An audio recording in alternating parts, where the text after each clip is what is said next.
వందనాలు. బల్లలో మనం యోగ్యంగా పాల్పంపులు పొందుకోవడానికి కొన్ని లేఖన భాగాలు చూసుకుందాము. ఆదికాండము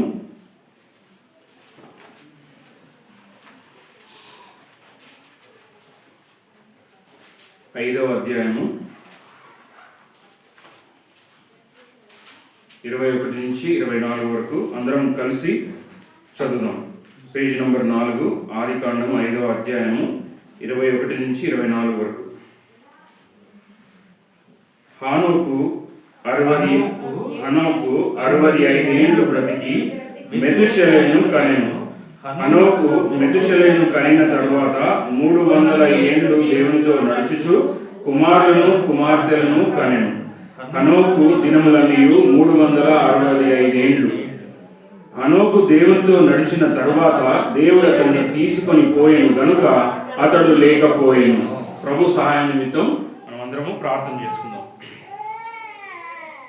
ప్రతి ఒక్కరూ మోకరించగలిగిన వారందరూ మోకరించాలండి. మహాపరిశుద్ధుడా, ప్రేమ కలిగిన తండ్రి, కృపగల దేవానికి స్తోత్రం, స్తుతులు నాయన. అయ్యా, ఇప్పటి వరకు ఆరాధన వాక్యం ద్వారా మా అందరినీ దర్శించావు నాయన, మాట్లాడుతూ వచ్చారు. అందుని బట్టి నీకు స్తోత్రాలు, స్తుతులు నాయన. ఇప్పుడు నాయన బలలో యోగ్యముగా చేరి వేయడానికి మేమందరము ప్రభా నీ వాక్యపు సన్నిధానికి వస్తుండగా నాయన నిష్ప్రయోజకుడును బలహీనుడను నాయన అయ్యా ప్రభా ఎందుకు పనికిరాను నన్ను నీ కృపలో భద్రపరిచి నాయన నీ సిలువ చాటును మరుగుపరిచి నీ రక్తంలో ప్రోక్షించి బలహీనను ఒప్పుకున్నాను. నీరే నీ బలాన్ని దయచేసి నీ కృప చేత నాయన నాకు మాతో మీరు మాట్లాడండి. మాకు కావాల్సిన నీ వాక్యాన్ని అందిస్తూ రమ్మని, ప్రతి ఒక్కరిని దర్శించమని, వినగల చెవిని గ్రహించగల మనసును దయచేసి ప్రతి ఒక్కరిలో నాయన నీ యొక్క ప్రభా వాక్యపు వెలుగును దయచేయమని నాయన ఆదరించి అంతవరకు తోడుగా ఉండమని యేసు పరిశుద్ధ నామమున ప్రార్థించి స్తుతించి పొందుకొని ఉన్నాము తండ్రి, ఆమేన్. మరి కుమారు ప్రభు పేరిట మీ అందరికీ వందనాలు. దేవుడు మనకు అద్భుత రీతిగా మంచి ఆరాధన వాక్యం ఇచ్చాడు. ఇక్కడ మనం గమనించాల్సిన వచ్చిన భాగము, హనోకు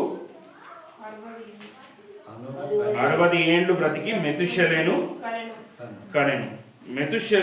హనోకు మెతుషెలె కనిన తర్వాత 300 ఏళ్ళు దేవునితో నడుచుచు కుమారులను కుమార్తెలను కనెను. హనోకు దినములన్నీయు 360 ఏళ్ళు. హనోకు దేవునితో నడిచిన తర్వాత దేవుడు అతన్ని తీసుకొని పోయాను గనుక అతడు లేకపోయాను. మీరు మీ యొక్క విశ్వాస జీవితంలో, విశ్వాస యాత్రలో హనోకు గురించి మీరు చాలాసార్లు వినే ఉంటారు. విన్నారా లేదా? విన్నారు. ఈయన జీవితాన్ని మనం గమనిస్తే బైబిల్లో ఎంతోమంది గొప్ప భక్తాగ్రేసర్లు, భక్తిలో చాలా ఉన్నతమైన స్థితిలో ఎదిగిన వారు ఉన్నారు. అందులో చూస్తే హనోకు గురించి ఒక 3 సందర్భాల్లో తప్ప ఇంకా బైబిల్లో ఎక్కడ ప్రస్తావించబడదు. ఒకటి హెబ్రీలకు రాసిన విశ్వాస వీరుల పట్టిలో ఒక దగ్గర ఉంటుంది, మళ్ళీ యూదా రాసిన పత్రికలో ఒక దగ్గర ఉంటుంది, మళ్ళీ ఆది కాండంలోనే చూస్తాం. ఈయన ఎర్ర సముద్రాన్ని 2 పాయలుగా చేయలేదు. ఎర్ర సముద్రాన్ని 2 పాయలుగా చేసింది ఎవరు? దేవుని యొక్క శక్తితో మోషే. గొలియాతు లాంటి గొప్ప జైంట్ని, అంటే గొప్ప రాక్షసుడు లాంటి గొలియాతుని ఆయన జయించలేడు. ఎవరు జయించారు? దావీదు జయించాడు. హనోకు ఏమైనా యుద్ధం చేసి ఎవరైనా జయించాడని ఉందా? ఎర్ర సముద్రాన్ని 2 పాయలుగా చేశాడని ఉందా? లేదు. కానీ ఆయన యొక్క గొప్పతనం, ఆయన యొక్క భక్తి మనం ఈ లేఖన భాగాల్లో మనం గమనిస్తే మనం ఏమనుకుంటాం, భక్తిలో మనం ఎదుగుతున్నప్పుడు చేస్తున్నప్పుడు ఏవో గొప్ప కార్యాలు, గొప్ప శబ్దాలు, మనం ఏదో అడావిడి చేస్తే దేవుడు మనల్ని ఆలకిస్తాడు, చూస్తాడు అని మనం అనుకుంటాం. కానీ దేవుడు చూసేది ఏంటి? మనుషులు పై రూపాన్ని లక్ష్య పెడతారు, యెహోవా హృదయాంతరంగమును లక్ష్య పెట్టేవాడు. మరి ఇప్పుడు ఇంతకుముందు మనం ఆరాధన వాక్యంలో చూసుకున్నట్టుగా యథార్థవంతులను బలపరచడానికే యెహోవా కనుదృష్టి లోకమందంతటా సంచరిస్తుంది. ఇప్పుడు సీసీ కెమెరా ఉంది. ఆ సీసీ కెమెరా మనం ఎక్కడైనా పెట్టుకున్నప్పుడు మనం చేసే మంచి చూస్తుంది, చెడు చూస్తుంది, ఎవరన్నా ఎత్తుకుపోయేది చూస్తుంది, ఎవరన్నా ఏదైనా తీసుకొచ్చి అక్కడ హాని చేయడానికి తెచ్చిపెట్టేది చూస్తుంది, ఎవరన్నా బాంబు పెట్టినా చూస్తుంది, గోడ మీద నుంచి పాములు వేసినా చూస్తుందా? చూడదా? మంచి చూస్తుంది, చెడు చూస్తుంది. మన జీవము గల దేవుని యొక్క కన్నులు యథార్థవంతులని బలపరచడాన్ని చూస్తుంది. ఎవరు దేవునికి వ్యతిరేకంగా జీవిస్తున్నారో వారిని కూడా చూస్తుందా చూడదా? చూస్తుంది. ఎందుకు అంటే మరి ఆయన దేవునితో నడిచాడు కనుక దేవుడు అతన్ని తీసుకొని పోయాడు అని ఒక వచనంలో సింపుల్గా ఉంది. మరి 365 ఏళ్ళు, 365 ఏళ్ళు, సంవత్సరానికి మనకి ఎన్ని రోజులు? 65 రోజులు. ఒక ఆదివారం మందిరానికి కుటుంబంతో సహా నడవడమే చాలా కష్టం, యథార్థంగా మాట్లాడుకుంటే. వారిని సమయానికి అందరిని సిద్ధపరిచి తీసుకురావడానికి. మరి 365 రోజుల్లో 52 ఆదివారాలు. ఎన్ని వారాలు? 52 ఆదివారాలు క్రమం తప్పకుండా రావడం కూడా గమనమే. ఖచ్చితంగా ఒక ఆత్మీయుడు 52 ఆదివారాలు ఖచ్చితంగా దేవుని మందిరంలో దేవుణ్ణి ఆరాధించగలగాలి. మనం ఆ 52 ఆదివారాలు కూడా రాలేకపోతున్నాం. ఈయన ఎన్ని సంవత్సరాలు అంట? 365 సంవత్సరాలు దేవునితో పాటు నడిచాడు. చాలా మంది ఏం చేస్తారంటే నీ మార్గంలోకి దేవుని తీసుకురావాలని ఆశిస్తారు. నేను నడుస్తున్న మార్గంలో నేను ఇలాగే ఉంటాను, నా బ్రతుకు మార్చుకోను, నా ఆత్మీయ జీవితాన్ని మార్చుకోను, నా ప్రార్థనా జీవితాన్ని మార్చుకోను, నా మార్గంలోనికే దేవుడు రావాలి, నేను దేవుని మార్గంలోనికి రాను. దానివల్ల ఎవరికి ఉపయోగం? నీ మార్గంలోకి దేవుడు వస్తే మంచిదా, దేవుని మార్గంలోకి నువ్వు వెళ్తే మంచిదా? మనము దేవుని మార్గంలోనికి వెళ్ళాలి. దేవుని మార్గంలోకి వెళితే మనం దీవించబడతాం. ఇక్కడ ఆనోకు దేవునితో పాటు నడిచాడు. ఎలా నడిచాడు? ఆ ఆనోకు దేవునితో పాటు నడిచినప్పుడు పరిస్థితులు ఎలా ఉన్నాయంటే విచ్చలవిడితనం, అంటే దేవుని యొక్క శాపాన్ని ఉగ్రతను పొందుకునే సమయంలో ఆనోకు దేవునితో పాటు నడిచాడు. ఎలా ఉన్నారంట వాళ్ళు? ఆయన జీవించిన జీవిత కాలంలో చుట్టూ అంతా దేవుణ్ణి వెంబడించేవారు, దేవునికి భయభక్తులు గలవారు లేరు. ఎలా ఉన్నారంటే అక్రమము విస్తరించిపోయింది, దౌర్జన్యము, దుర్మార్గము, దేవుని యొక్క ఉగ్రతకు రెడీగా ఉందా లేదా? దేవుని యొక్క అంటే ఈ 6వ అధ్యాయంలో మనకి ఏమొస్తుంది? 5వ అధ్యాయంలో మనకు హనోకు కనబడతాడు. 6వ అధ్యాయంలో జలప్రలయము రాకముందు నోవాహు, అంతే కదా? జలప్రలయంకు రాకముందు ఉన్న సందర్భంలో ఈయన జన్మించాడు. చుట్టూ ఉన్న వాళ్ళు ఎలా ఉన్నారు? అసలు జలప్రలయం ఎందుకు వచ్చింది?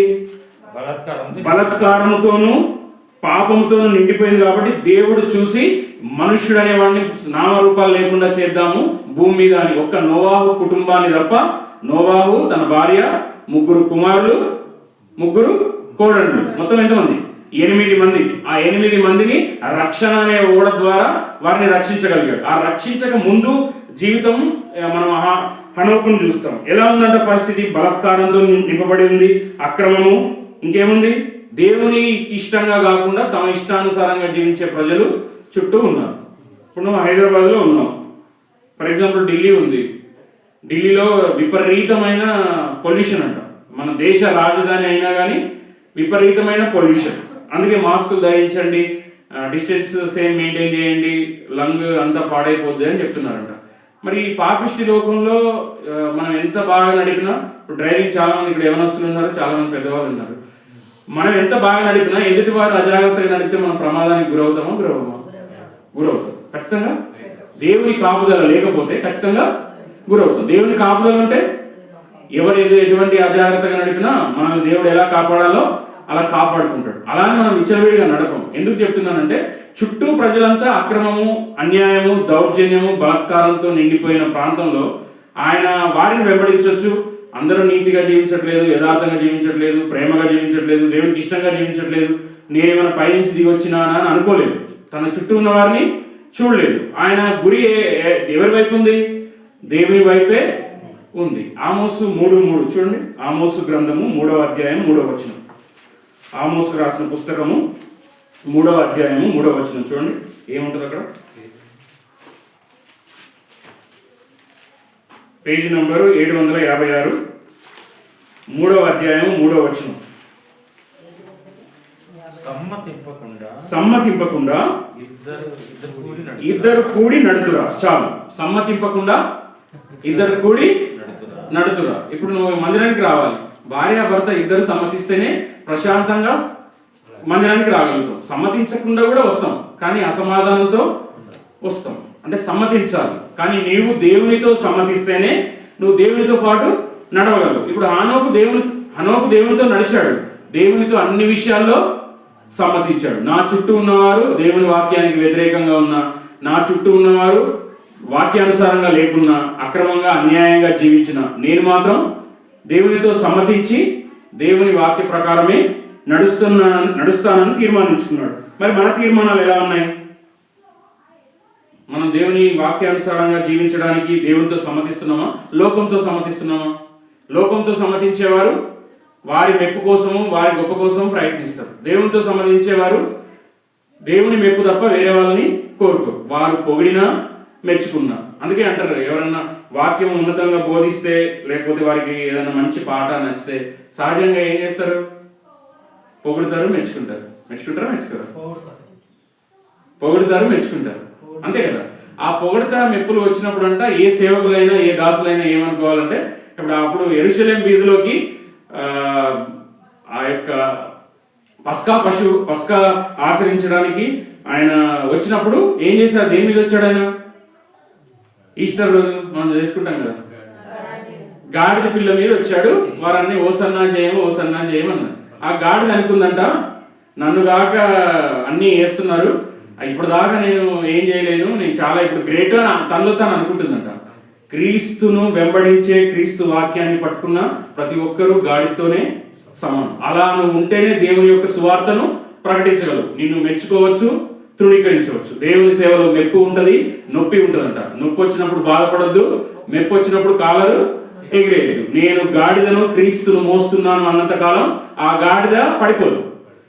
కానీ మనం ఎప్పుడైతే నెత్తికి ఎక్కించుకొని వాళ్ళు మెచ్చుకుంటున్నారో వీళ్ళు నచ్చుకుంటున్నారో అని ఆలోచించాము అనుకో, అప్పుడు ఏమైతే మనం పడిపోతాం. దేవుడు తగిన సమయమందు మిమ్మల్ని హెచ్చించినట్లు బలిష్టమైన రెక్కల క్రింద దీన మనస్కులై ఉండాలంట. కాబట్టి నాకు ఎవ్వరు ఏదన్నా ఒక మాట చెప్పినా కానీ వెంటనే నాకు గుర్తొచ్చేది, ఆ గాడిద గుర్తు చేసుకుంటా. అంటే ఆ గాడిదను మోస్తున్నందుకే ఆ పరిచారకుడికి కానీ ఆ గాయకుడికి కానీ పేరు. లేకపోతే నీ మాటలు ఎవరికి కావాలి? నీ పాటలు, నీ గాత్రం ఎవరికి కావాలి? నువ్వు మోస్తున్న క్రీస్తును బట్టే నీకు ఆ ఘనత, నీకు ఆ పేరు. నువ్వు ఘనత మహిమ ఎవరికి చెల్లించాలి? దేవునికి చెల్లించాలి. నువ్వు దాగి ఉండి దేవునికి చెల్లించాలి. ఇక్కడ హానోకు కూడా అంతే. చుట్టూ ఎలాంటి వారు ఉన్నారు? దేవునితో ఎటువంటి కనెక్షన్ లేకుండా ఇష్టానుసారంగా జీవిస్తున్న వారి మధ్య ఉన్నాడు. ఉన్నప్పటికీ అలాగా దేవుని కోసం నిలబడడం సాధ్యమా? సాధ్యమే. హానోకు లాగా మనం కూడా సాధ్యపరచవచ్చు. ఎందుకంటే పడవ నీటి మీద ఉన్నంత వరకు పడవ ఎటువంటి ప్రమాదానికి గురి కాదు. కానీ పడవలోని నీరు, పడవ కిందున్న నీరు పడవలోనికి వస్తే ఏమవుద్ది? ప్రమాదం. నువ్వు లోకంలో ఆత్మీయుడిగా ఉండడం సాధ్యం, నోవాహులాగా హనోకులాగా ఉండడం సాధ్యం. కానీ లోకం నీలోకి వస్తే నువ్వేమవుతావు? నువ్వు లోకంలో ఉన్నావు. నీవు, నేను, మనం అందరము ఈ లోకంలో ఉన్నాం. కానీ లోకం మన లోపలికి రావద్దు. లోకం మనలోకి రావద్దు అంటే మనం ఇంతకుముందు చూసుకున్న కీర్తనలో 41లో ఉంటుంది. మన హృదయం అంట, చూడండి ఒక మాట అక్కడ 41, పాపాన్ని పోగు చేసుకుంటుందంట. ఏం పోగు చేసుకుంటుంది? 6వ వచనం 41:6. ఒకడు నన్ను చూడవచ్చిన ఎడల వాడు అబద్ధమాడును, వాని హృదయము పాపమును పోగు చేసుకొను చున్నది. నీ నా హృదయము పాపాన్ని పోగు చేసుకునే తత్వం. కానీ అందుకే దావీదు ఏమంటాడు? నీ ఎదుట నేను పాపం చేయకుండానట్లు నా హృదయంలో నీ వాక్యమును ఉంచుకొని ఉన్నాను. నువ్వు పాపముని పోగు చేసుకోవద్దు అంటే చూడండి 119వ కీర్తన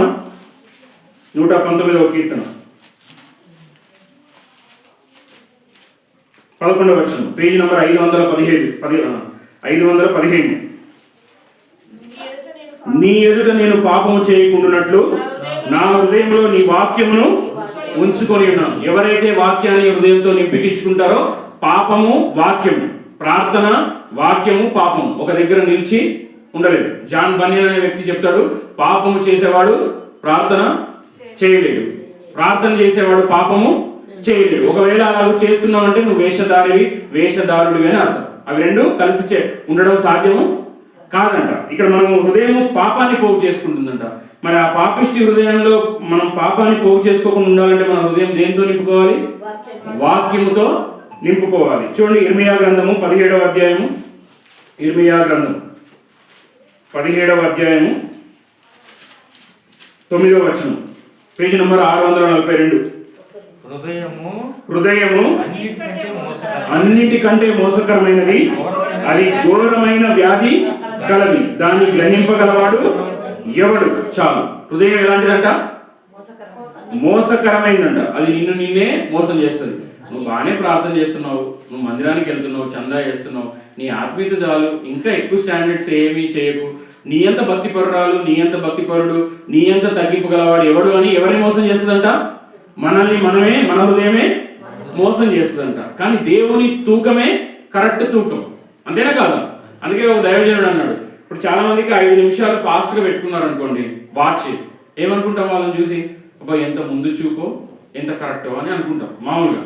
కానీ యాక్చువల్గా 1 అవ్వాల్సింది నువ్వు 12 పెట్టుకున్నావు, 5 నిమిషాలు ముందు పెట్టుకున్నావు. అర్థమైంది నేను చెప్పింది?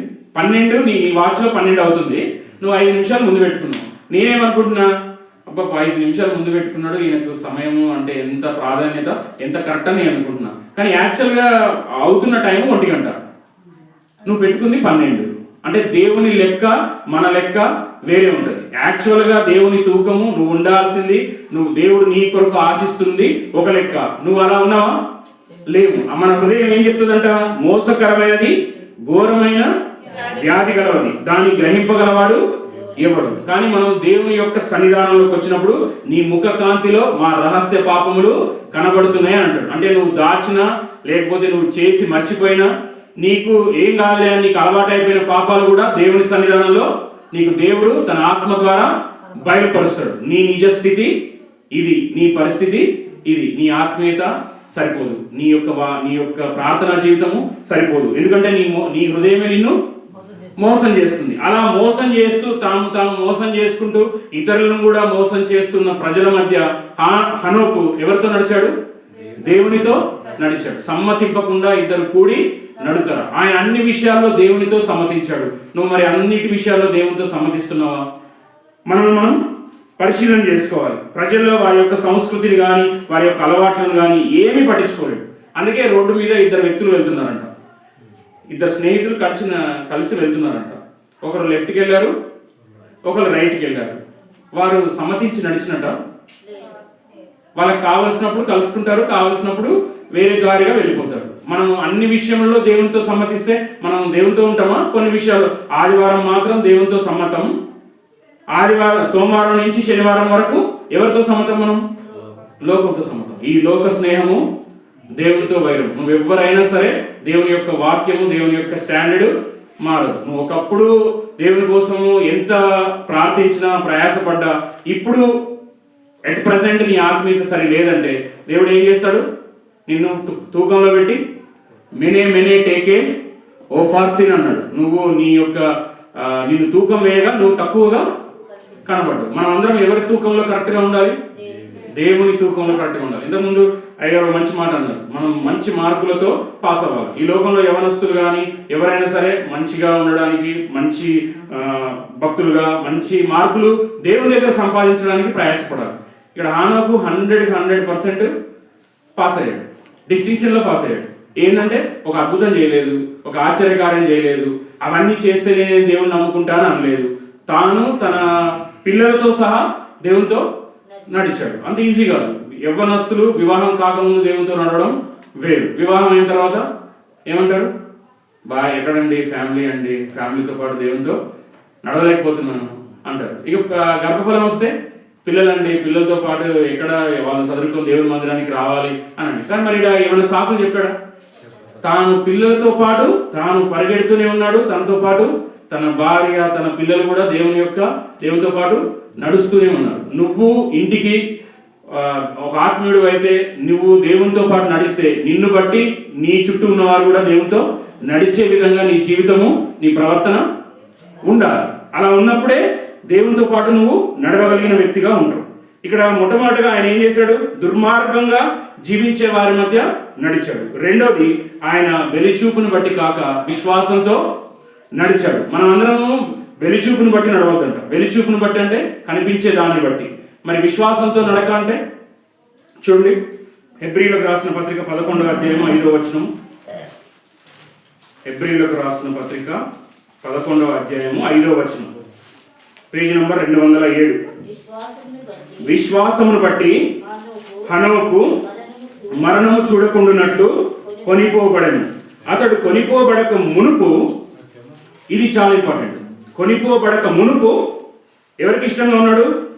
దేవునికి ఇష్టడై ఉండనని సాక్ష్యము పొందెను. కాగా దేవుడు అతని కొనిపోయెను గనుక అతడు కనబడ లేదు. ఆయన విశ్వాసాన్ని బట్టి ఏం చేశాడు?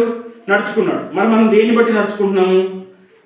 ఒక చిన్నపిల్ల ఉందనుకోండి, రాత్రి పూట ఒక తండ్రి చిన్నపిల్ల వెళ్తుంది. ఆ చిన్నపిల్లకి దారి తెలియదు, భయము కూడా ఉంది. కానీ తండ్రి చేయి పట్టుకుంది, భయపడుద్దా?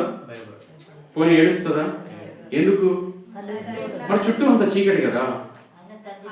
ఎవరి చేతిలో ఉంది? తండ్రి చేతిలో ఉంది. ఈ చీకటి, ఈ లోకమంతా, ఈ యుగ సంబంధమైన సాతాను చేతిలో ఉంది. ఈ లోకమును జయించినది మీ విశ్వాసమే అని ఉంటుంది 1 యోహాను 5వ అధ్యాయంలో. కాబట్టి మనము ఆ యొక్క దేవుని చేతి పట్టుకున్నప్పుడు ఎటువంటి శ్రమ వచ్చినా, ఎటువంటి కష్టం వచ్చినా, ఎటువంటి మరణకరమైన రోగం వచ్చినా, బాధ వచ్చినా, నీ చేయి ఎవరి చేతిలో ఉండాలి? దేవుని చేతిలో ఉండాలి. ఆ చిన్న బిడ్డకు దేవుని చేతిలో ఉన్నప్పుడు ఎటువంటి కలవరం, బాధ ఉంటుందా? ఇప్పుడు మనం ఇంట్లో పిల్లల్ని చూస్తాం, కరెంటు పోయినా కానీ తల్లిలో తండ్రిలో పట్టుకున్నారు అనుకో, ఏమన్నా భయపడతారా? భయపడరు. కొంతమంది పెద్దవాళ్ళకే భయం. చీకటి అంటే భయం. చీకటి పనులు చేయడానికి భయపడరు, కానీ చీకటి అంటే భయం. కానీ మనం ఈ లోకానికి ఎలా ఉండాలంట? ఎలా ఉండాలి? వెలుగై ఉండాలి. కానీ వెలుగు ఏం చేస్తుంది?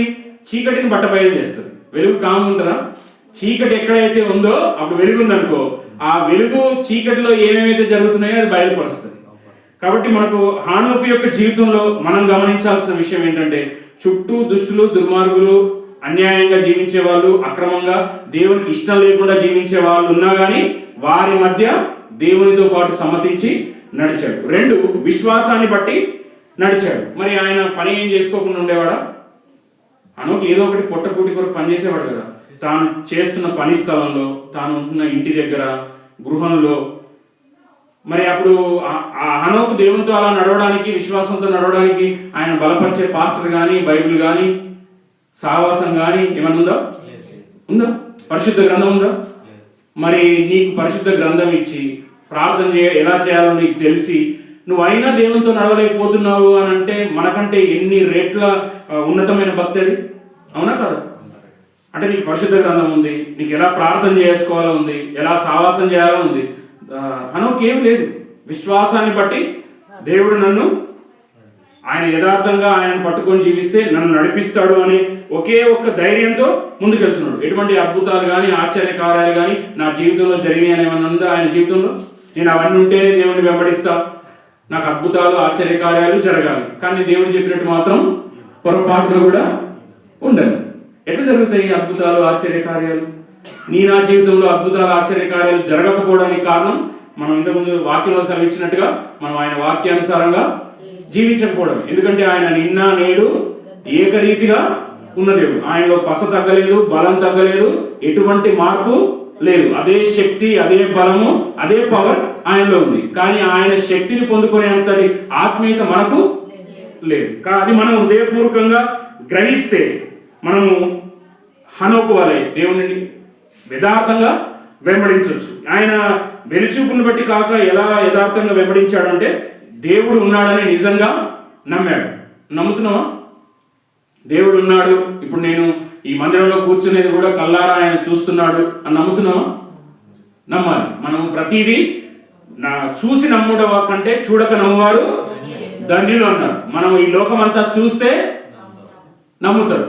మనం చూడకముందని నమ్మి దేవుని కార్యాలు చూస్తాం. మనం మొట్టమొదటిగా విశ్వసిస్తాం. తోమతో అంటాడు కదా, చూసి నమ్ముడు వారి కంటే చూడక నమ్మిన వారు ధన్యులు. మరి నువ్వు దేవుడు ఉన్నాడని, ఆయన మన ప్రార్థన వింటాడని నువ్వు నమ్మాలి. 2 అన్నీ చూస్తున్నాడని నమ్మాలి. ఇంతకుముందు నేను కెమెరా చెప్పాను కదా, అన్నీ చూస్తున్నాడు. నీ హృదయంలో ఆలోచన చూస్తున్నాడు. నువ్వు రిలాక్స్గా ఒంటరిగా ఉన్నప్పుడు చూస్తున్నాడు, బంధువుల మధ్య ఉన్నప్పుడు నీ హృదయం చూస్తున్నాడు, డబ్బులు కనబడగానే నీ హృదయాన్ని చూస్తున్నాడు, నీకు ఇష్టమైన బైక్, కారు కనబడగానే చూస్తున్నాడు, నీకు నచ్చిన చీర, నగలు కనబడినప్పుడు కూడా నీ హృదయాన్ని చూస్తున్నాడు. అప్పుడు నువ్వేం ఆలోచిస్తున్నావు అనేది కూడా దేవుడు కల్లారా చూస్తున్నాడని ఈ హనోకు నమ్మాడు. దేవుడు నిజం, ఆయన నా మాట వింటాడు అని నమ్మాడు. ప్రతి దానికి ఏం చేశాడు? విధేయత చూపించాడు. ఇప్పుడు విధేయత చూపించకుండా మనం ఒకరితో నడవగలుగుతామా? మనకు నచ్చని మాట, మనకు చెప్పింది నచ్చింది వినకపోతే మన పిల్లలతోని, మన సాటి అయిన భార్యతోని, భర్తతోని కూడా మాట్లాడడం. అవునా కదా? యథార్థంగా ఒప్పుకోవాలి. కొద్దిసేపు వరకు మౌనంగా ఉంటాం, ఎందుకంటే మనకు నచ్చింది వాళ్ళు చేయలేదు, మనకు నచ్చిన విధంగా వాళ్ళు ఉండలేరు. మరి ఈయన 365 రోజులు నమ్మాడు, దేవుడు చూస్తున్నాడని గ్రహించాడు, ఆయనతో పాటు విధేయత చూపించాడు. విధేయత లేని భక్తి వృధా. నువ్వెంత చెప్పినా, ఎంత విన్నా, ఏం చేసినా నువ్వు వాక్యానికి ఏం చేయాలి? విధేయత చూపించాలి. క్లాస్లో చెప్తున్నప్పుడు అన్నిటికీ ఓకే సార్ అంటున్నాడంట ఒక స్టూడెంట్. ఎగ్జామ్లో రాస్తే 0 వస్తున్నాయంట. వాడిని మామూలు కొడతాడు ఆ టీచరు. ఎందుకు? అందుకే అంటారు కదా, అతి వినయము దూర్త లక్షణం. కాబట్టి మనము దేవుని ఇంప్రెస్ చేయడానికి ప్రయత్నించాలి. నువ్వు ఈ లోకంలో ఎవరిని ఇంప్రెస్ చేసినా చేయకపోయినా నువ్వు ఇంప్రెస్ చేయాల్సింది దేవుని. అప్పుడు దేవునికి సమ్మతించిన భక్తులు ఎవరైనా ఉన్నవారో వారు నీతో సమ్మతిస్తారు, నీతో కలిసి ఉంటారు. దేవునికి వ్యతిరేకంగా జీవించేవారు, వారి హృదయంలో దేవునికే స్థానం లేదు కాబట్టి ఆ దేవుని వెంబడించే వారిని కూడా ఖచ్చితంగా విరోధ భావన ఉంటుంది. శత్రువులు మనకు ఖచ్చితంగా ఉంటారా? ఇప్పుడు అందుకే అంటాడు కదా, శత్రువుల ఇచ్చకు ఆయన మిమ్మల్ని అప్పగించడు. అది ఎవరు చెప్పారు? ఆ కీర్తన దావీదు రాసిన కీర్తన. మరి ఆయన జీవితంలో శత్రువు ఎవరు? తనను వేటాడింది ఎవరు? సౌలు అబ్షాలోము. ముఖ్యంగా తన మామ, తన మేన, తన పిల్లనిచ్చిన మామ సౌలు అనే రాజు వెంటాడా లేదా? మరి వెంటాడితే బైబిల్లో దేవుడు తనను అప్పగించాడా? దావీదుకు అప్పగించాడా? దావీదును సౌలుకు అప్పగించాడు. కానీ అర్థమవుతుందా? దావీదుకు సౌలును అప్పగించాడు, తన శత్రువును తనకు అప్పగించాడు. కానీ ఈయనను తన శత్రువుకు అప్పగించలేదు. తను ఆ మాట చెప్పడానికి కారణం ఏంటంటే, శత్రువుల ఇచ్చకు మనం దేవుడు అప్పగించాడు. ఎప్పుడు మనం నీతిగా, యథార్థంగా దేవుని వాక్యానుసారంగా జీవిస్తే శత్రువులకు అప్పగించదు. లేకపోతే ఏమవుద్ది? మనం పోయిన వర్తమానం విన్నాం, మనషే బాగానే ఆత్మీయంగా ఉన్నంత వరకు ఎప్పుడైతే పిచ్చి వేషాలు వేశాడో వచ్చి ఏం చేశారు? మార్షల్స్ వచ్చి ఎత్తుకొని వెళ్ళిపోయారా లేదా? శత్రువులు వచ్చారు. కాబట్టి శత్రువులు అది ఏ రకంగానైనా రావచ్చు. నువ్వు విధేయత చూపించకపోతే అనారోగ్యం అనేది కూడా ఒక శత్రువు, కరువు అనేది కూడా ఒక శత్రువు. నీకు అన్ని బాగానే ఉన్నాయి అని అంటే నీ శరీరంలో ఆరోగ్యం లేకపోవడం కూడా దేవుడు పెట్టిన ముళ్ళే కావచ్చు. నువ్వు దేవుని వాక్యానుసారంగా రావడానికి ఆయన పెట్టే ముళ్ళు. ఆ హిజ్కియా కూడా ఏం చేశాడు?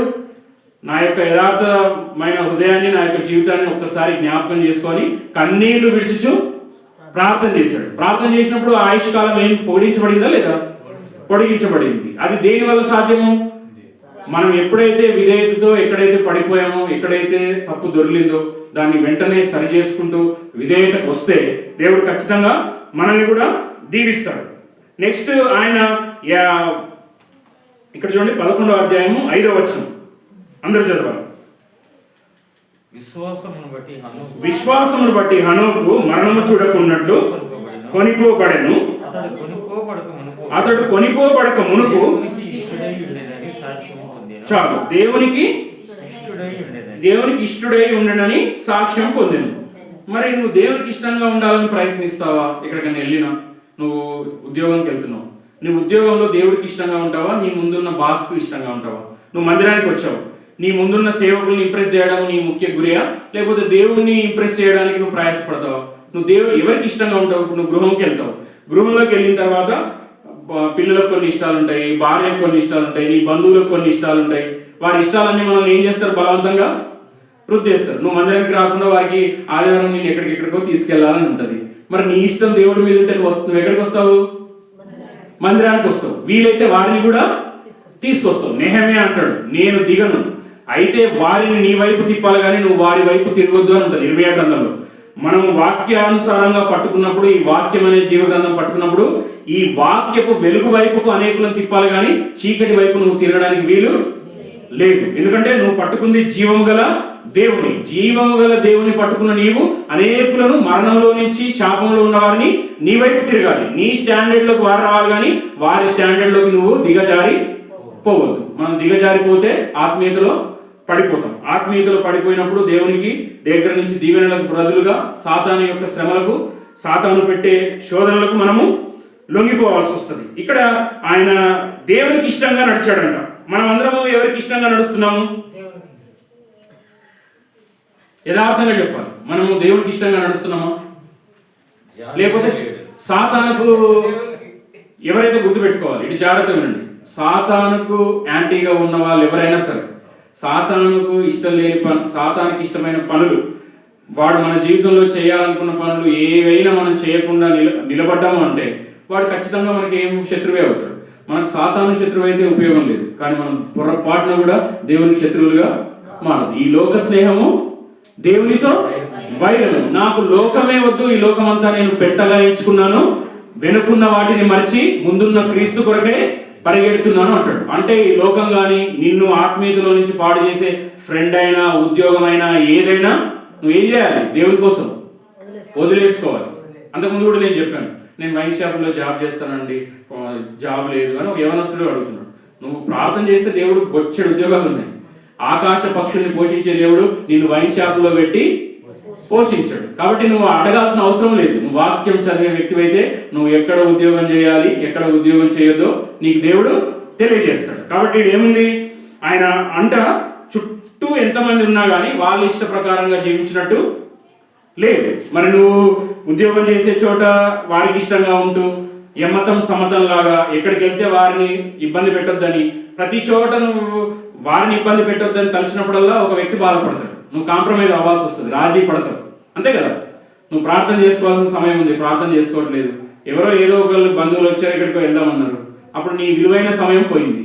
ఈ లోకంలో అన్నిటికంటే విలువైంది సమయం. ఒక్క నిమిషం కూడా తిరిగి రాదు. నువ్వు దేవుని కోసం చేయాల్సింది ఏదైనా ఉంటే ఇప్పుడే చేయాలి. అందుకే యోహాను పత్రికలో ఉంటుంది, పగలున్నంత వరకే మనం పని చేస్తాము, రాత్రి రాబోతుంది. అంటే సువార్తకు కంప్లీట్ గా ద్వారాలు ముయ్యక ముందే నువ్వు దేవుని కోసం ఎంత పరిగెడతావో, ఎంతగా ప్రకటిస్తావో, ఎంతగా ఆయన పరిచర్యలో పాల్పొంగులు పొందుతావో పొందాలి. సువార్త ద్వారాలు మూసేసిన తర్వాత నేను చేయలేను అయ్యో అనడానికి వీలు లేదు. నువ్వు ఇదే అనుకూల సమయము, ఇదే రక్షణ దినం. నశించిపోయే ఆత్మలు ఎంతో నీ చుట్టూ ఉన్నాయి. మరి నీ ఆత్మీయ యాత్ర ఎలా ఉంది?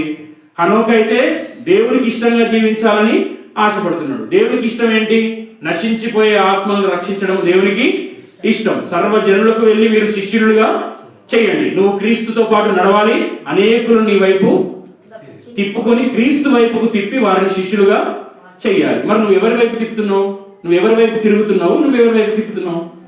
కొంతమందికి పొలిటీషియన్లతో తప్పుగా అనుకోవద్దు, నేను ఎవరిని ఉద్దేశించి అనట్లేదు. ఎవరైనా గొప్ప వ్యక్తి వస్తే వాళ్ళతో ఫోటో దిగాలని, ఎవరైనా బయట షాపింగ్ మాల్స్లోనో ఎక్కడనో ఫిలిం యాక్టర్ వస్తే, ఫిలిం యాక్టర్ నీకు హీరో. నీ హీరో ఎవరు? నీ కోసం ప్రాణం పెట్టి తుది శ్వాస వరకు నిన్ను కాపాడుతున్న నిజమైన హీరో క్రీస్తు. వాడు ఆయన కాక వేరేవాడు ఎవడైనా హీరోనా? అంటే నీ భక్తి ఎలా ఉంది? వాళ్ళతో పాటు ఫోటోలు దిగడానికి, వాళ్ళతో పాటు వెంపర్లు ఆడుతున్నావు అంటే నీకు నిజమైన ఆత్మీయత ఉందా? నేను చెప్తున్నాను ఈ మాట, బైబిల్ చెప్తుంది. నీకు నిజమైన హీరోలు ఎవరు? క్రీస్తు కొరకు బైబిల్ని బ్రతికి చూపించేవాడే హీరో. ఎవరైనా సరే, అది జాన్ వెస్లీ అని, బక్సింగ్ అయ్యగారు కానీ ఎవరైనా సరే, వాక్యం కోసము తమ ధన ప్రాణ మానాలన్నీ వదులుకొని ప్రాణాలు సైతము ఇవ్వడానికి సిద్ధపడ్డవాడు మనకు హీరో. ఎవరు మనకు హీరో? మనకు క్రీస్తు హీరో. క్రీస్తును వెంబడించి ఆత్మలను రక్షించడానికి నిలబడ్డవాడు హీరో. పొలిటికల్ వాళ్ళ వైపు, సెలబ్రిటీల వైపు, వాళ్ళ ఫోటోల కోసం నువ్వు ఎదురు చూస్తున్నావు అంటే నీ దృష్టి దేవుని వైపు లేదు. క్లియర్ కట్ గా నువ్వేమని చెప్తున్నావు? నాకన్నా గొప్ప వ్యక్తులు ఎవరైనా, ఈ లోకంలో గొప్ప వ్యక్తులు, నాకు ఇంపార్టెన్స్ అయిన వ్యక్తులు ఎవరంటే ఈ పొలిటీషియన్స్. వీళ్ళతో ఫోటో దిగితే నన్ను అందరూ ఏమనుకోవాలి? గొప్ప. నీకు దేవుని మెప్పు కావాలా, ఈ ప్రజల మెప్పు కావాలా? చెప్పాలి. దేవుని మెప్పు కావాల్సిన వాడు లోకానికి శత్రువు అయి తీరుతాడు. ఎవ్వరు ఏమనుకున్నా సరే. హనోకు మాత్రం ఏమన్నాడు? భార్య, పిల్లలు, నా చుట్టూ ఉన్నవారు అడ్డగిస్తున్నారని కబుర్లు, సాకులు ఏమని చెప్పాడా? చెప్పలేడు. దేవుని విషయంలో అన్కాంప్రమైజ్ గా దేవుణ్ణి వెంబడించాడు. నువ్వు లోక సంబంధమైన అంటే సైనికుల్ని మనం చూస్తాం. యేసుక్రీస్తు కూడా ఒక విశ్వాసిని సైనికుడితో పోల్చాడు. నాకు అందుకే సైనికులు అంటే సైనికత్వంలో చేరడము కాదు, కానీ ఒక సైనికుల్లాగానే మనము ఉండాలి. దేశం కోసం వాళ్ళు ప్రాణాలు తీస్తారు. ఈ నిర్జీవమైన మన పౌరస్థితి పరలోకమైనా కానీ ఈ పాపిష్టి లోకం కోసం వాళ్ళు ఏమి ప్రాణాలైనా తెగించడానికి సిద్ధపడతారు. మరి నువ్వు క్రీస్తు కొరకు ఏమి తెగించడానికి సిద్ధపడుతున్నావు? నువ్వు ఏమి చేయడానికి సిద్ధపడుతున్నావు? అంటే ఒక ఉదయమే లేచి, చలికి ఎంత ఇబ్బంది అయినా సరే ఉదయమే లేచి మోకరించి ప్రార్థన చేయడానికి నువ్వు సిద్ధపడలేకపోతున్నావు అంటే నువ్వు క్రీస్తు సైనికుడువా, సైనికురాలువా? చిన్న చిన్నయే త్యాగం చేయకపోతే బ్రతుకుట క్రీస్తే, చావైతే లాభం. అవి లేబుల్స్ పెట్టుకోవడానికి, ముందు రాసుకోవడానికి, కార్లకు రాసుకోవడానికి బాగానే ఉంటుంది. బ్రతుకుట క్రీస్తే చావైతే లాభం అంటే అంత ఆషామాషి కాదు. ఒకవేళ దేవుని కోసం ఏదైనా వదిలేసుకోగలగాలి. అది ఉద్యోగమైన, ఆస్తి అయినా, చివరికి ప్రాణమైన. అది నిజమైన భక్తి. పౌలు లాంటి, హానోకు లాంటి భక్తుల్ని మనం సేవిస్తున్నామంటే వారిది ఓన్లీ మనం బుర్రకథలాగా విని వెళ్ళిపోవడానికి కాదు. వారిని మనము నేను క్రీస్తును పోలి నడుచుకున్న ప్రకారం మీరు నన్ను పోలి నడుచుకోండి అని అన్నాడు. ఎవరు? పౌలు. 11వ అధ్యాయం 1వ వచనంలో. మనం ఎవరిని పోలి నడుచుకోవాలి? క్రీస్తును పోలి నడుచుకోవాలి. క్రీస్తును వెంబడించిన వారిని బట్టి మనము నడుచుకోవాలి. చుట్టూ ఉన్న వారందరూ దేవునికి ఇష్టానుసారంగా కాక వారి ఇష్టానుసారంగా జీవిస్తున్నారు. కానీ ఈయన మాత్రం నన్ను ఎవరు ఇష్టపడ్డా ఇష్టపడకపోయినా, ఎవరు ద్వేషించినా దూషించినా దేవుడికి ఇష్టంగా ఉండేవాడు. గుర్తుపెట్టుకోండి, దేవుడికి ఇష్టంగా ఉండేవాడు భార్యను కొట్టడు. దేవుడికి ఇష్టంగా ఉండడు, భార్యను ఒక మాట అనలేడు. ఎందుకంటే దేవుడు ప్రేమ స్వరూపి. నేను దేవుడికి భయపడేవాడిని అయితే ఖచ్చితంగా నా తోటి వారిని ప్రేమిస్తాను. నేను నా భార్యను కొట్టుకుంటూ, తిట్టుకుంటూ, పిల్లల్ని కొట్టుకుంటూ, నేను ఇష్టానుసారంగా కోపిష్టిగా ఉన్నాను అనుకో, నేను దేవుడికి ఇష్టంగా ఉన్నట్ట? లేదు. కానీ ఎప్పుడైతే నేను దేవుని యందు భయభక్తులు కలిగి ఉన్నాను అనుకో, అవును నీ పొరుగు వాళ్ళని నువ్వు ప్రేమించాలన్నావు కదా, నా పొరుగు వాళ్ళు ఎవరు? మనకు మొట్టమొదటి మనకు దేవుడు ఇచ్చిన పొరుగు వాళ్ళు ఎవరు మన ఇంట్లో? నీ భార్య. నీ భార్యను నువ్వు ప్రేమించకుండా అంత ఎవరు? నీకు ఇచ్చిన పార్ట్నర్ని నువ్వు ప్రేమించకుండా నేను ఇతరులంతా ప్రేమిస్తున్నానంటే ఆ బోధకు కానీ ఆ వాక్యానికి అర్థం ఉందా? లేదు. నువ్వు నీ సాటి అయిన సహాయాన్ని నీ స్వశరీరం వలె ప్రేమించాలి. క్రీస్తు సంఘాన్ని ప్రేమించినట్టు ప్రతి భర్త తన భార్యను తన సొంత శరీరం వలె ప్రేమించాలి. ఈ సంఘం ఎలా క్రీస్తుకు లోబడి విధేయత చూపిస్తుందో ప్రతి భార్య కూడా తన భర్తకు విధేయత చూపించాలి. ఈ ఆనోకు కూడా అంతే. చుట్టూ మెచ్చుకున్నా, ఇష్టపడకపోయినా నేను దేవునికి ఇష్టంగా ఉంటా, దేవుని యొక్క విధేయత చూపిస్తా అని తీర్మానించుకున్నాడు. చివరిగా నేను ముగిస్తున్నాను. 11వ అధ్యాయము 11:5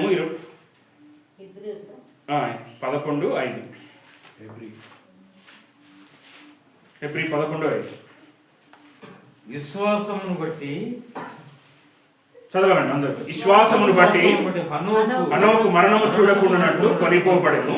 అతడు కొనిపోబడక మునుపు దేవునికి ఇష్టుడై ఉండనని సాక్ష్యము పొందెను. కాగా దేవుడు అతన్ని కొనిపోయేను గనుక అతడు కనబడలేదు.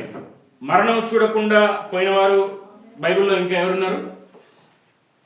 మరణమే చూడకుండా బ్రతికి ఉన్నప్పుడే ఉన్న పాటనే దేవుడి దగ్గరికి వెళ్ళిన వాళ్ళు ఉన్నారా? ఉన్నారు. ఎవరు? చెప్పండి.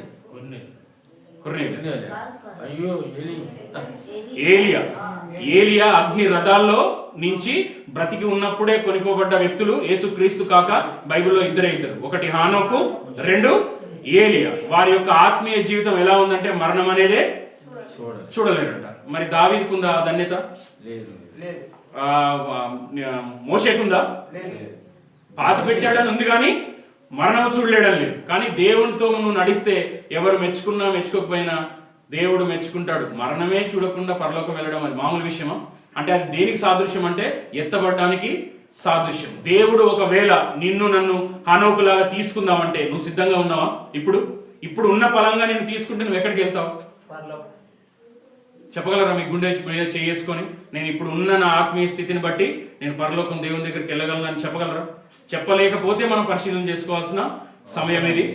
ఎంతైనా అవసరం ఉంది. ఎందుకంటే ఆయన ఏ అద్భుత కార్యాలు చేయలేదు, ఆశ్చర్య కార్యాలు చేయలేదు. 3 వాక్య భాగాల్లో కనపడతాడు. కానీ మాత్రం మరణమే చూడకుండా దేవుని దగ్గరికి వెళ్ళాల్సిన గొప్ప ధన్యత, భాగ్యము, అంత ప్రివిలేజ్ ఆయన పొందుకున్నాడు. చూడండి, యూదా రాసిన పత్రిక, నేను ముగిస్తాను. యేసుక్రీస్తు యొక్క స్వయాన సహోదరుడు ప్రకటన గ్రంథం ముందు రాసిన 25 వచనాలే ఉన్నాయి కానీ ఎంతో స్ట్రాంగ్ ఉన్న అధ్యాయాలు ఇవి. యూదా 1వ అధ్యాయము 14-15 వచనాలు. ఆదాము మొదలుకొని 7వ వాడైన హనోకు కూడా వీరిని గూర్చి ప్రవచించి ఇట్లా నేను, ఇదిగో అందరికీ తీర్పు తీర్చుటకును వారిలో భక్తిహీనులందరూ భక్తిహీనముగా చేసిన వారి భక్తిహీన క్రియలన్నింటినీ గూర్చియు, భక్తిహీనులైన పాపులు తమకు విరోధముగా చేసిన కఠినమైన మాటలని గూర్చియు వారిని ఒప్పించుటకు ప్రభువు తన వేవేల పరిశుద్ధుల పరివారముతో వచ్చెను. తీర్పు గురించి హానోకు కూడా ఏం చేస్తున్నాడంట? ప్రకటిస్తున్నాడు. దేవుని యొక్క తీర్పు ఉంది, జాగ్రత్త అని. ఉందా లేదా? మనమందరము దేవుని యొక్క తీర్పు యొక్క, ఆయన ధవల సింహాసనం యొక్క తీర్పుకు సిద్ధంగా ఉన్నాం. నువ్వు ఏ డినామినేషన్కి వెళ్ళావు, నువ్వు ఏ మందిరానికి వెళ్ళావు, ఎలా ఉన్నావు, ఎలాంటి వస్త్రాలు ధరించావు, అప్పుడు అడగడు. ఏమడుగుతాడు?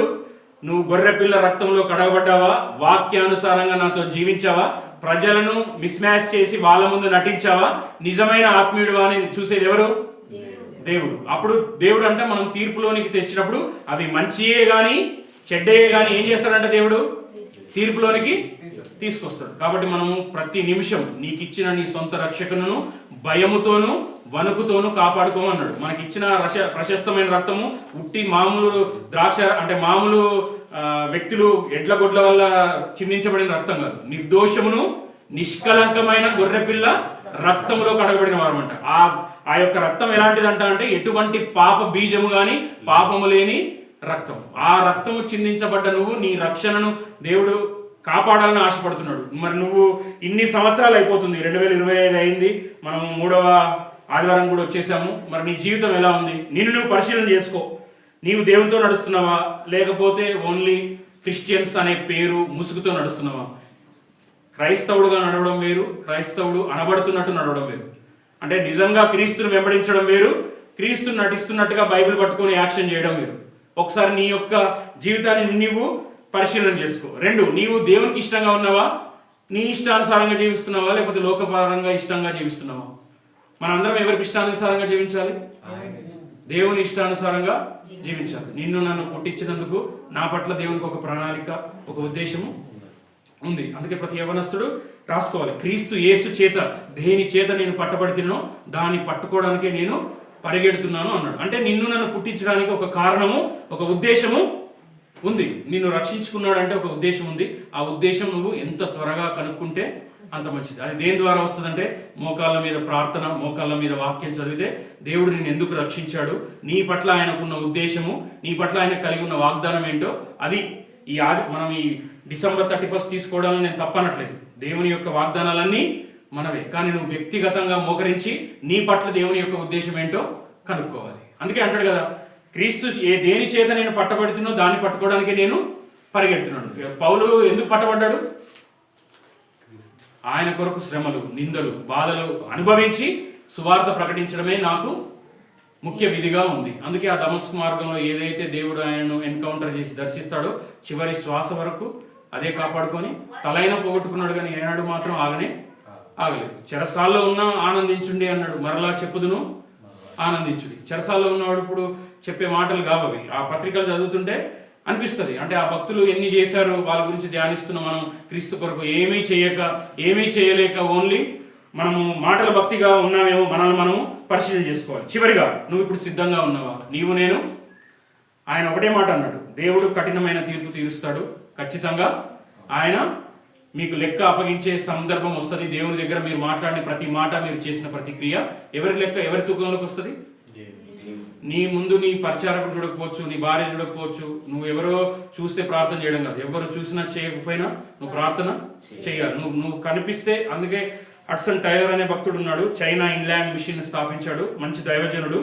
ఆయన చెప్పిన సాక్ష్యం ఏంటంటే, ఆయన లేవక ముందు సూర్యుడు ఆయన మోకరించి ప్రార్థన చేయకంటే ముందు ఎప్పుడు సూర్యుడిని చూడలేడంట. ఆయన మోకరించి ప్రార్థన చేసి లేచిన తర్వాతనే తూర్పున ఉదయించే సూర్యుడిని చూశాడంట. నువ్వు దేవుని కోసం మండాలి అని ఆశపడితే, దేవుని కోసం నిలబడాలని ఆశపడితే, దేవుని కోసం నువ్వు ప్రార్థించాలి. నువ్వు ప్రార్థించే వ్యక్తివై ఉండాలి. నీ జీవితంలో అణువణువు నీ నరాల్లో నిండాల్సింది ప్రార్థన చేసే వ్యక్తే దేవుని కోసం ఈ పాపిష్టి లోకంలో పరిశుద్ధంగా నిలబడము సాధ్యము. ఎప్పుడు నువ్వు ప్రార్థించే వ్యక్తివి అయితే. నువ్వు ప్రార్థించకుండా పొడి మాటలు, 4 మాటలు దేవా జ్ఞాపకం చేసుకో అని అన్నామనుకో, మనం ఆనోకులాగా నడవగలుగుతామా? నడవలేము. చుట్టూ ఎలాంటి పరిస్థితులు ఉన్నా నువ్వు దేవుని వైపే చూస్తూ నడవాలి. అందుకే మన మొదటి ప్రేమ ఎక్కడన్నా పడిపోయిందా? కొంతమంది నడుస్తున్నాం అనుకుంటాం కానీ మొదటి ప్రేమ పోతుంది. అందుకే అంటాడు కదా ప్రకటన గ్రంథం 2వ అధ్యాయంలో, నీకు మొదటి ప్రేమ పోయిందేమో, నీ మీద ఒకటి తప్పు మోపవలసి ఉంది. మొదటి ప్రేమ లేకపోవడం కూడా అంత్య దినంలో ప్రేమ చల్లారుతుంది. ఎందుకు ప్రార్థన చేయాలంటే ఒకటే, ప్రార్థన మొట్టమొదటి దేవుని రక్షించబడ్డప్పుడు దేవుని కోసం అప్పుడు నిలబడినంత ఇప్పుడు నిలబడలేకపోతున్నాం. కారణం అంటే మనకు ప్రేమ తగ్గిందేమో. ఆ ప్రేమ, మొదటి ప్రేమ నాకు దయచేయి నాయన అని కూడా మనం ప్రార్థన చేయాలి. ఎందుకంటే ప్రేమ లేనివాడు దేవుని యందు మరణమందు నిలిచి ఉన్నాడంట. అందుకే ప్రతి క్రైస్తవుడికి 3 కంపల్సరీ ఉండాలి. 1 ప్రార్థన, 2 వాక్యము, 3 పరిశుద్ధత, దీనత్వం. ఇవి కలిగి లేకపోతే మనం జీవితంలో ముందుకు సాగలేము. హానోకు మనకు నేర్పిస్తున్న పాఠాలు ఏంటంటే, నీ చుట్టూ ఎలా ఉన్నా నీ చుట్టూ నువ్వు చూడొద్దు. ఆ పేతురు కూడా నడిచాడు. నడిచాడా లేదా? నడిచి. కానీ ఏం చేశాడు? వెనక చూసి.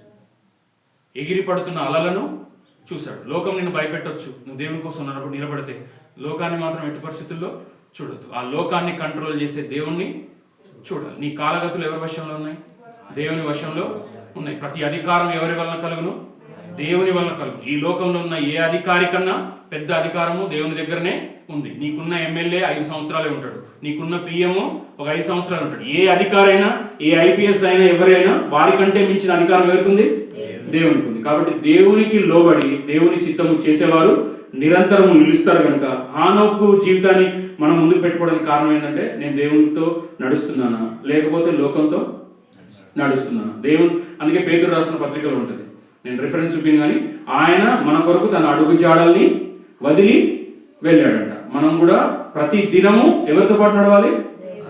దేవునితో నడవాలి. ఎలా నడవాలి? ప్రార్థనతో నడవాలి, వాక్యంతో నడవాలి, పరిశుద్ధమైన జీవితంతో నడవాలి. అప్పుడు నడిచినప్పుడే మనం బలలో యోగ్యముగా పాల్పంపులు పొందడానికి అర్హులు. మనం అందరం పరిశీలన చేసుకుందాం. ప్రతి ఒక్కరు మోకరించాలి. మీరున్న చోటనే మీ జీవితాన్ని దేవుడికి ఇష్టంగా లేకుండా మీ మార్గాలు ఎలా ఉన్నాయో, కయ్యను మార్గం ఉందో, బిలాము మార్గం ఉందో, లేకపోతే సాతాను యొక్క మార్గంలో మీరున్నారు, మిమ్మల్ని మీరు పరిశీలన చేసుకోవాలి. ఒక 2 నిమిషాలు. దేవా, నేను హానోకులాగా నీతో నడవలేకపోతున్నాను, నా ఇష్టానుసారంగా నడుస్తున్నాను, నీతో నడవాలని ఆశపడుతున్నాడు. ఈ నూతన సంవత్సరంలో నాకు నూతన హృదయం దయచేయి. నా హృదయం మోసకరమైనది, నా హృదయం పాపాన్ని పోగు చేసుకుంటుంది, నా హృదయంలో వాక్యం లేదు, దయతో నన్ను క్షమించని పశ్చాత్తాపంతో, పరీక్షలతో, హృదయ పరిశోధనతో బలలో మనమందరము చేయవేద్దాం.